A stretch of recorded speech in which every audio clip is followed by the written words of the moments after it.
Connection string को जो है हम यहाँ पे डिफ़ाइन कर देते हैं। मैंने कहा कनेक्शन स्ट्रिंग, और यहाँ पे अपनी कनेक्शन स्ट्रिंग को नेम दे दिया।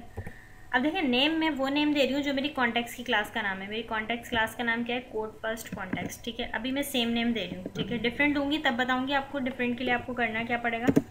और जो है मैंने यहाँ पे फर्दर इसको डिफ़ाइन किया। मैंने कहा डेटा सोर्स, ठीक है। मेरे सर्वर का नेम आ जाएगा, जो भी आपका सर्वर नेम होगा वो यहाँ चला जाएगा। मेरा सर्वर नेम जो है वो डॉट है, ठीक है। उसके बाद मैंने यहाँ पे इनिशियल कैटलॉग बता दी, मतलब किस नेम से मेरा जो है डेटाबेस में चाहती हूँ कि क्रिएट हो डेटाबेस के अंदर। तो मैंने कहा कोड फर्स्ट, सपोज डीबी के नाम का मैंने कहा डेटाबेस मेरा क्रिएट हो जाए, ठीक है। उसके बाद अगर आप जो है एसक्यूएल सर्वर ऑथेंटिकेशन पे काम कर रहे हैं तो आपका कोई यूज़र आईडी और पासवर्ड है तो आप वो यहाँ पे डिफ़ाइन करोगे वट एवर यूज़र आईडी और पासवर्ड, ठीक है। मैं जो हूँ विंडोज़ ऑथेंटिकेशन से कनेक्ट हूँ, तो मैंने यहाँ पे बताया इंटीग्रेटेड सिक्योरिटी मैंने ट्रू कर दी।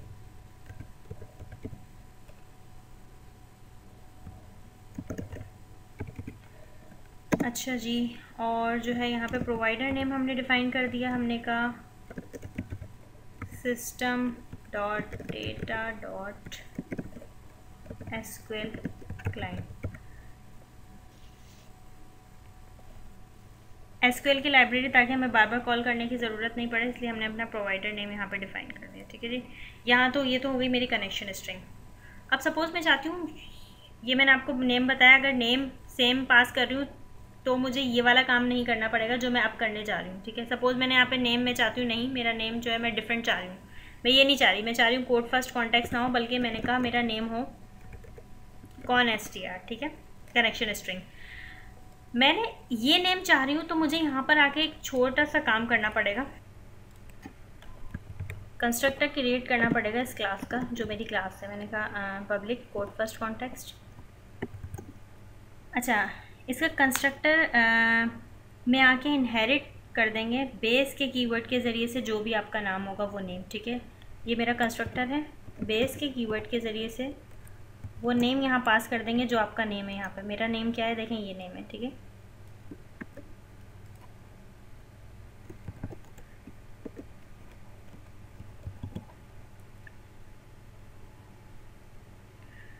डीबी सेट के नेम से जो है हमें एक प्रॉपर्टी मिलेगी यहाँ पर, उसके आर्गूमेंट में जाकर जो है हम एज अ जेनरिक अपनी क्लास पास करेंगे और वहाँ से क्या होगा, हमारी लेयर जो है क्रिएट हो जाएगी, ठीक है जी। हमने कहा पब्लिक डीबी सेट, यहाँ अपनी क्लास का नाम दिया, मैंने कहा सपोज़ डिपार्टमेंट, यहाँ अपनी लेयर का नाम दे दिया, मैंने कहा सपोज़ डिपार्टमेंट्स। अच्छा, जिन्होंने उस पर काम किया है लिंक टू एंटिटीज़ पे और जो है वो लिंक टू एसक्यूएल पे, उन्हें पता होगा कि जब लेयर जनरेट करता था वो क्या करता था, जो भी आपकी क्लास होती थी, ठीक है, उसमें जो है एस को इंक्लूड कर देता। इसी तरह मैंने यहाँ पे एस जो है लेयर में इंक्लूड कर दिया। अब देखिए मैंने डीबी सेट में आपको एक बात बताऊँ कि अगर आपके सपोज़ बहुत सारी आपकी क्लासेज हैं और आपने एक डीबी सेट डिफ़ाइन किया है, मज़ीद नहीं भी डिफ़ाइन किए, तो वो क्या करेगा, बाकी डीबी सेट खुद ही डिफ़ाइन कर देगा। जैसे अगर मैं यहाँ पे डिपार्टमेंट का कर रही हूँ और एम्प्लॉय का नहीं भी करूँगी तो कोई प्रॉब्लम नहीं होगी, लेकिन मैं फिर भी क्रिएट कर देती हूँ। यहाँ पर मैंने कहा एम्प्लॉय और यहाँ नेम दे दिया अपनी लेयर को एम्प्लॉयज़, ठीक है जी। यहाँ पर ये हमारी जो है वो क्लासेस भी क्रिएट हो गई हैं, कॉन्टेक्स्ट की क्लास का भी जो है हमारे पास काम ख़त्म हो गया है। अब मुझे कंट्रोलर ऐड करने हैं, तो कंट्रोलर ऐड करने से पहले आप जो है प्रोग्राम को अपने बिल्ड कर लें कंट्रोल शिफ्ट बी के ज़रिए। कंट्रोलर्स जो है हम वन बाय वन जो है वो ऐड कर लेते हैं। अच्छा, यहाँ पे देखें इन कंट्रोलर्स के बारे में मैं पहले भी आपको बता चुकी हूँ, तीनों में डिफरेंस भी मैं आपको बता चुकी हूँ। डेटाबेस फर्स्ट अप्रोच में जब मैंने काम किया था तो इन तीनों में आपको फ़र्क बताया था। आप मेरी वो प्रीवियस वीडियोस जाके देख सकते हैं, वो अवेलेबल हैं, डिस्क्रिप्शन में भी मैं उनके लिंक्स मेंशन कर दूँगी।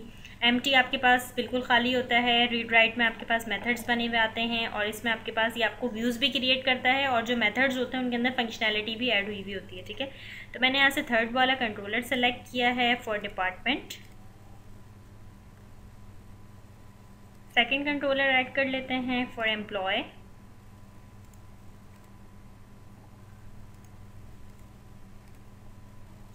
अच्छा, हमारे दोनों कंट्रोलर्स ऐड हो चुके हैं। अच्छा, इसको प्रोजेक्ट को रन करने से पहले मैं आपको जो है वो web.config की तरफ लेके जाऊंगी। और यहाँ पे देखिए मैंने कैटलॉग का नाम क्या कहा था, कोड फर्स्ट DB के नाम का मेरा डेटाबेस मैं एज्यूम कर रही हूँ कि क्रिएट होगा वहाँ पर।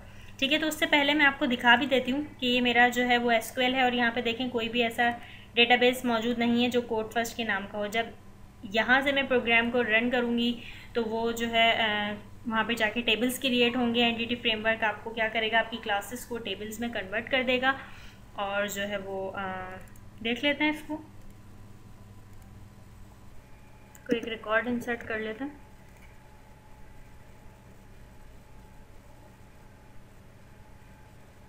देखिए ये आ गया। हम डेटाबेस की तरफ चलते हैं, रिफ़्रेश कर लेते हैं अपने डेटाबेस को और ये देखें कोड फर्स्ट DB के नाम का हमारे पास डेटाबेस क्रिएट हो गया है।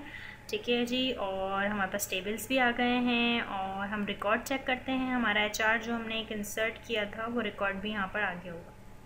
ये देखें यहाँ पे रिकॉर्ड भी आ गया। सेकंड कंट्रोलर को हम अपने चेक कर लेते हैं, एम्प्लॉयज़ वाले को। ठीक है, इसमें कुछ कास्ट रिकॉर्ड इंसर्ट करके चेक कर लेते हैं।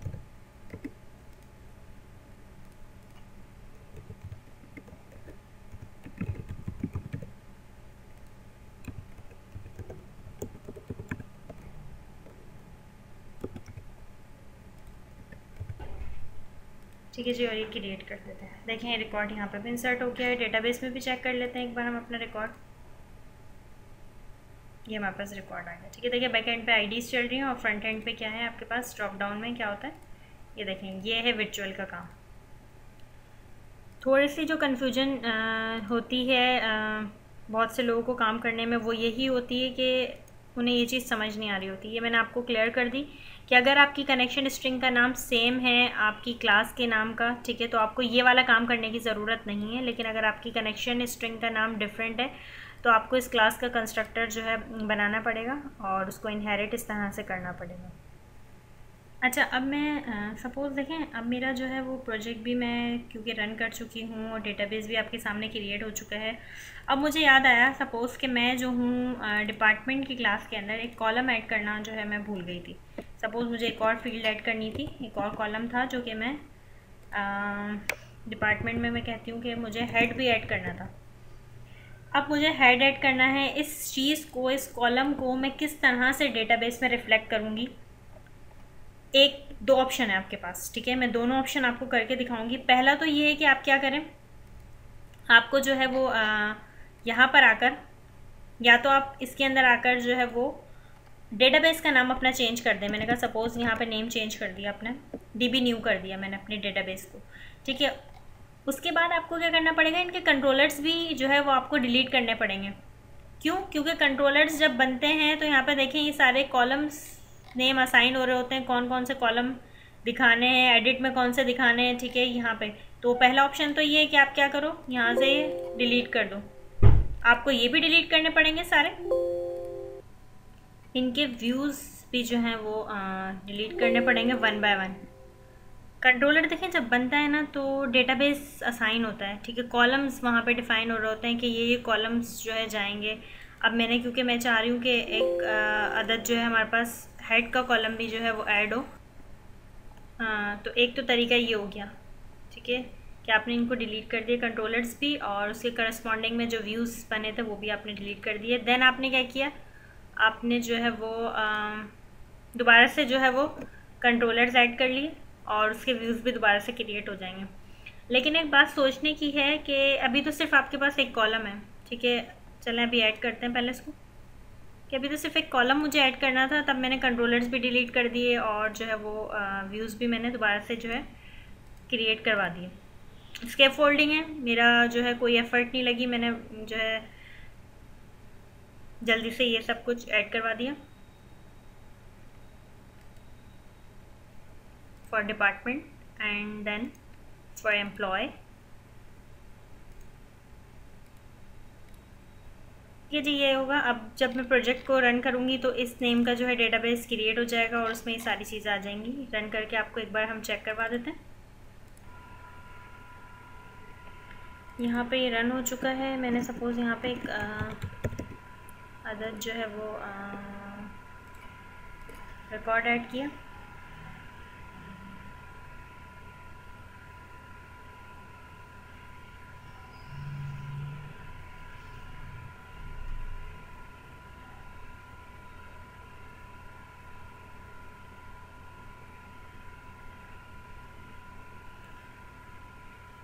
यहाँ आपको चेक करवा देती हूँ रिफ़्रेश करके डेटाबेस कि देखें कोड फर्स्ट न्यू डीबी के नाम से आ गया है, और डिपार्टमेंट में मैंने एक रिकॉर्ड इंसर्ट किया है, ये देखें आ गया ये रिकॉर्ड।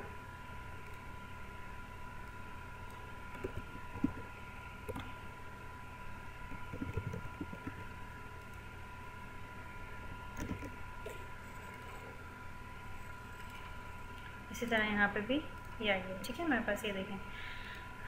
लेकिन एक बात सोचने की है, आप खुद सोचें कि अगर आपको कोई टेबल क्रिएट करना पड़ गया, फिर आपको दोबारा से कंट्रोलर डिलीट करने पड़ेंगे, और फिर आपको ये जो है व्यूज़ भी डिलीट करना पड़ेंगे, तो ये कोई प्रोफेशनल वे नहीं है कि आप बार बार डिलीट करो फिर आप जो है रिक्रिएट करो। जब आप बहुत बड़े प्रोजेक्ट पे काम कर रहे होगे तो आपको जो है वो इसकी तरफ नहीं जाना चाहिए, ठीक है। तो उसी के लिए आपके पास आई है हमारे पास माइग्रेशन, कि अगर आप कोई चेंजेस करते हो अपने प्रोजेक्ट के अंदर और वो चेंजेस आप चाहते हो कि आपके डेटाबेस में रिफ्लेक्ट हो जाएं, तो उसके लिए हमें क्या चलानी पड़ती है, माइग्रेशन करनी पड़ती है, जिसे हम नॉर्मली कस्टम माइग्रेशन भी कह रहे होते हैं। कि अगर सपोज़ मैंने कोई कॉलम डिलीट किया या मुझे कोई टेबल ऐड करना पड़ गया, मुझे इसके अंदर मज़ीद जो है वो क्लासेस ऐड करनी पड़ गई मॉडल्स के अंदर, जब मैं कोड फर्स्ट अप्रोच के अंदर काम कर रही हूँ, तो मैं क्या करूँगी, मैं अपनी माइग्रेशन चला दूँगी, और जो भी कंट्रोलर होंगे तो उसमें मैनुअली जाके जो है वो चीज़ों को एडिट कर रही होंगी, ठीक है। और जो है व्यूज़ होंगे उनमें भी मैं मैनुअली चेंजेस कर रही होंगी, तो वो चीज़ आपको आनी चाहिए कि मैनुअली आप खुद से किस तरह से चेंजेस कर सकते हो।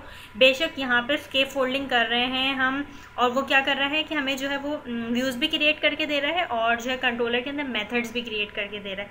लेकिन उन मेथड्स को अगर आपने अपने अकॉर्डिंगली जो है वो एडिट करना है, अपनी नीड के मुताबिक उसको एडिट करना है, तो वो चीज़ भी आपको आनी चाहिए।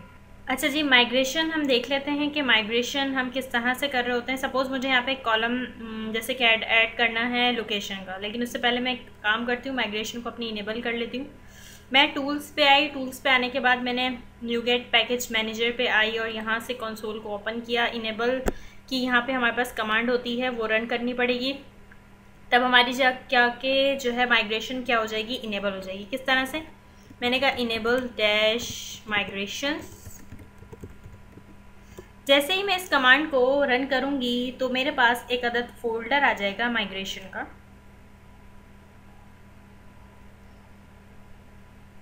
अभी देखें आपके सामने यहाँ पे कोई फोल्डर नहीं था, ये देखें माइग्रेशन का फोल्डर क्रिएट हो गया।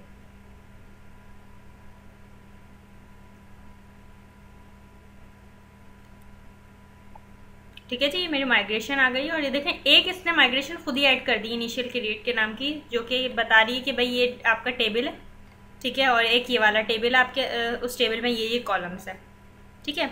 अच्छा, आपके पास देखें यहाँ पे कॉन्फ़िगरेशन की फ़ाइल होती है।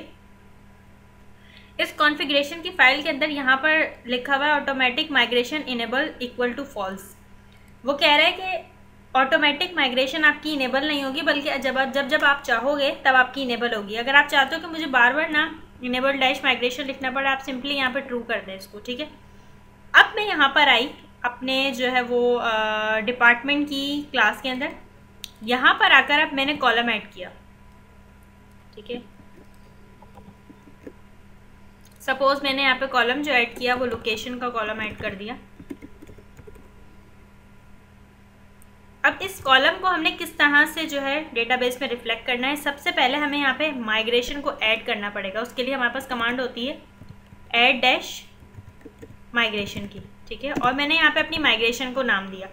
देखें नॉर्मली जो फर्स्ट माइग्रेशन होती है ना, हम उसे इनिशियल क्रिएट का नाम दे रहे होते हैं, और जो उसके बाद जितनी भी माइग्रेशन होती है और जो भी एक्टिविटी हम परफॉर्म कर रहे होते हैं, लाइक अगर मैंने टेबल ऐड किया तो मैं उस माइग्रेशन को नाम दे दूँगी ऐड टेबल, जो भी मेरा टेबल होगा XYZ, ठीक है। ये कोई हार्ड एंड फास्ट रूल नहीं है कि आप इस तरह से नेम दो, लेकिन मैं इस तरह से रखती हूँ कि ताकि हमें पता लगे कि भाई इस माइग्रेशन से हो क्या रहा है, ठीक है। जैसे अब मैंने कॉलम ऐड किया है, तो अब इस माइग्रेशन से बेसिकली ये माइग्रेशन क्या करेगी, ऐड कॉलम मैंने कहा, ताकि माइग्रेशन के नेम से ही पता लग जाए माइग्रेशन करेगी क्या, ठीक है जी। यहाँ पे मैंने माइग्रेशन जैसे ही ऐड की, यहाँ पर माइग्रेशन के अंदर एक अदद जो है आपके पास माइग्रेशन ऐड हो जाएगी। देखें ये माइग्रेशन ऐड हो गई है यहाँ पर ऐड कॉलम की, और ये क्या कर रही है, अप और डाउन के इसने 2 मेथड बनाए हैं, ठीक है, जो कि क्या कर रही है, लोकेशन का जो मेरे कॉलम है लोकेशन के कॉलम को ऐड कर रही है, ठीक है। अगर मैं डिलीट करूँगी, ड्रॉप करूँगी तो ये वाला मेथड रन हो रहा होगा, और जब हम ऐड कर रहे होते हैं तो हमारा अप का मेथड जो है चल रहा होता है, ठीक है। 2 मेथड्स हमारे पास यहाँ पर आ रहे होते हैं। अच्छा, अब मैं चाहती हूँ, अभी भी डेटाबेस में नहीं आई होगी, मैं आपको डेटाबेस चेक करवा देती हूँ। ये देखें, ये मेरा डेटाबेस है कोड फर्स्ट न्यू डीबी का, और इसमें देखें अभी भी यहाँ पर मेरे पास लोकेशन नहीं आई है। अब आपको यहाँ पर आना है, एक और इसके बाद हमारे पास कमांड होती है, मैंने कहा अपडेट डैश डेटाबेस की, ठीक है। तो जो आपका लास्ट आपने माइग्रेशन अपडेट की होती है उसके मुताबिक आपका डेटाबेस क्या हो जाता है, अपडेट हो जाता है। तो मेरी लास्ट जो माइग्रेशन मैंने ऐड की है वो ये है, ठीक है। और अगर मैं करूँगी अपडेट डैश डेटाबेस, तो ये क्या करेगा, मेरे डेटाबेस को भी अपडेट कर देगा मेरी लास्ट माइग्रेशन के अकॉर्डिंग भी। आप यहाँ आए, नाउ रिफ्रेश, ये देखिए